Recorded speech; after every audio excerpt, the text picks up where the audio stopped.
বৃন্দাবন একটি নাম, যেখানে প্রতিটি ধূলিকণায় মিশে আছে ভগবান শ্রীকৃষ্ণের প্রেম, শ্রীমতী রাধারানীর ভক্তি আর অদ্ভুত অলৌকিক রহস্য। বৃন্দাবনে যতগুলো অলৌকিক স্থান রয়েছে, এর মধ্যে আজকে যে স্থানটির দৃশ্যপট আপনাদের মাঝে তুলে ধরতে চলেছি, আজ পর্যন্ত কেউ এই স্থানের রহস্য উন্মোচন করতে পারেনি। রাত্রি হলে স্বয়ং রাধা কৃষ্ণ রাসলীলা করেন এই স্থানে। লোককথা আছে, এই বনের যে বৃক্ষগুলি রয়েছে, রাত নামলেই নাকি বৃক্ষগুলি জীবন্ত হয়ে ওঠে, আবার প্রভাতের আলো ফুটতেই গাছে পরিণত হয়।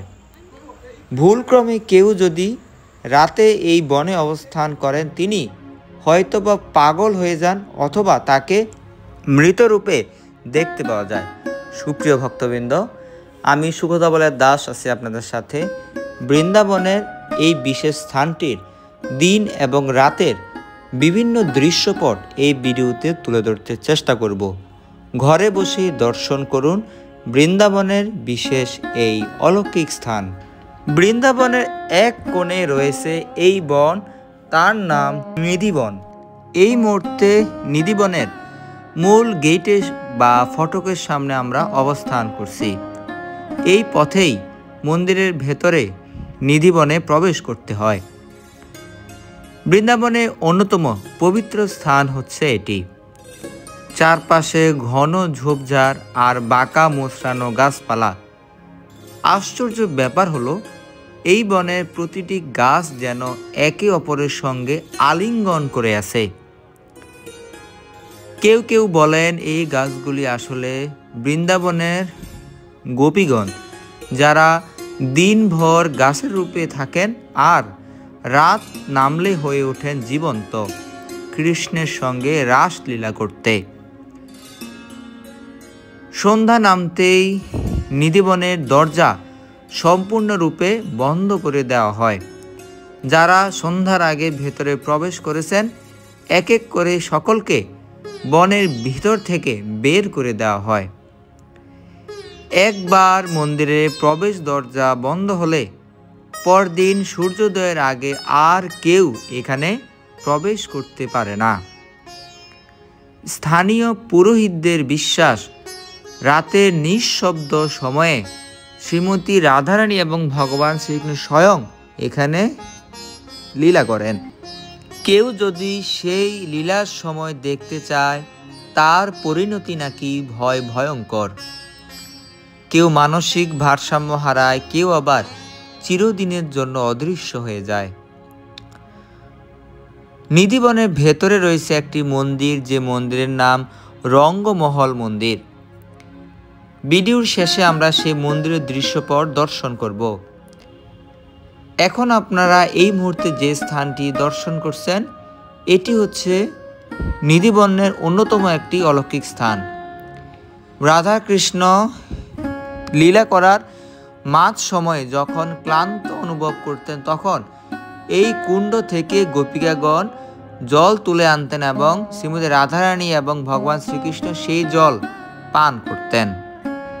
বৃন্দাবনে মানুষদের মুখে মুখে ঘুরে বেড়ায় এমন কিছু কাহিনী, যেমন তারা রাতে বাঁশির সুর শুনতে পান, নূপুরের ঝংকার শুনতে পান, আবার কখনো কখনো হাসির শব্দও শুনতে পান।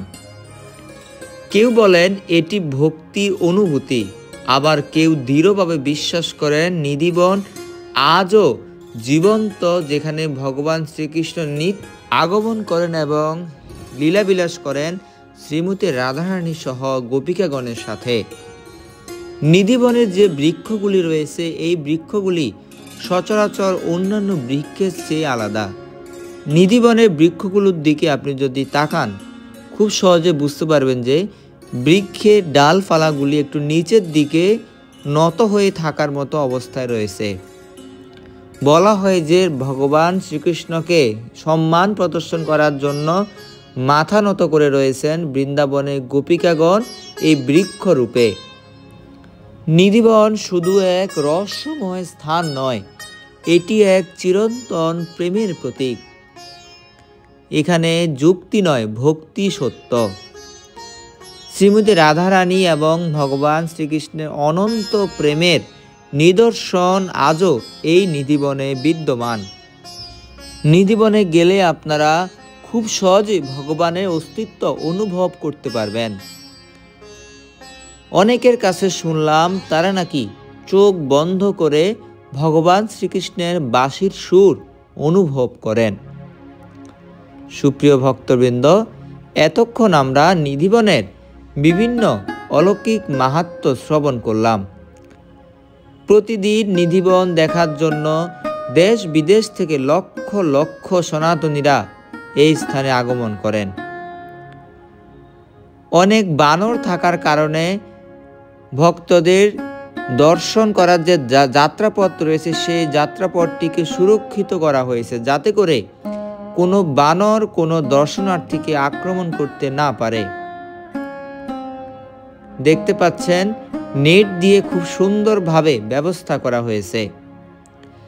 আপনারা যারা বৃন্দাবনে যাবেন অবশ্যই নিধিবনটি একবার হলেও ঘুরে আসতে চেষ্টা করবেন। আমরা একটু একটু করে নিধিবনের যে রঙ্গমহল মন্দির রয়েছে সে মন্দিরের দিকে অগ্রসর হচ্ছি। বৃন্দাবনে যে কোনো টোটোওয়ালা কিংবা অটোরিকশাকে বললেই আপনাকে নিধিবনের কাছে এসে নামিয়ে দেবে। অবশেষে আমরা রঙ্গমহল মন্দিরে এসে উপস্থিত হলাম। নিধিবনের কেন্দ্রস্থলে রয়েছে এই রঙ্গমহল মন্দির। এখানে এখনো বিশ্বাস করা হয় শ্রীমতী রাধারানী এবং ভগবান শ্রীকৃষ্ণ বিশ্রাম নেন। প্রতিদিন সন্ধ্যায় মন্দির বন্ধ করার কিছুক্ষণ পূর্বে বিছানা, পান, মিষ্টি, জল এবং প্রসাধনী সামগ্রী রেখে দিতে হয়। আর আশ্চর্যের বিষয়, ভোরে দেখা যায় বিছানাগুলি এলোমেলো, মিষ্টির অংশ কিছু খাওয়া, আবার প্রসাধনী সামগ্রী ব্যবহৃত অবস্থায় পড়ে আছে। কেউ দেখেনি, কিন্তু সবাই জানে এই রহস্যের পিছনে লুকিয়ে আছে এক চিরন্তন প্রেমের গল্প। সুপ্রিয় ভক্তবৃন্দ, দেখতে পাচ্ছেন দলে দলে সনাতনীরা এই স্থানে এখন অবস্থান করছেন। রঙ্গমহল মন্দিরের পাশে রয়েছে বিভিন্ন সমাধি। এই সমাধি নিয়েও অনেক অলৌকিক কথা, অলৌকিক রহস্য প্রচলিত রয়েছে। আপনারা চাইলে বৃন্দাবন যখন দর্শন করতে আসবেন, নিধিবনের সবচেয়ে সুন্দর দৃশ্য দর্শন করতে চলে আসবেন মঙ্গল আরতির সময়, অর্থাৎ সূর্যোদয়ের সময়। ওই সময় মঙ্গল আরতি অনুষ্ঠিত হয় এবং সারা দিন ধরে আপনারা ঘুরে ঘুরে দেখতে পারবেন এই নিধিবন। এতক্ষণ আমরা দিনের বেলার নিধিবনের দৃশ্য দর্শন করলাম। এইবার ভিডিওর এই অংশে সন্ধ্যাকালীন বা রাত্রিকালীন কিছু দৃশ্যপট আপনাদের মাঝে তুলে ধরছি। রাত্রিকালীন দৃশ্য দর্শন করার জন্য সন্ধ্যার কিছু পূর্বেই নিধিবনে প্রবেশ করি। দেখতে পাচ্ছেন, যেহেতু রাত হয়ে গেছে, সকলকে নিধিবনের ভেতর থেকে বের করে দেওয়া হচ্ছে। আমরাও কিছু সময়ের মধ্যে এই বন থেকে বের হয়ে যাব। সুপ্রিয় ভক্তবৃন্দ, নিধিবনের ভিডিওটি কেমন লেগেছে জানাবেন।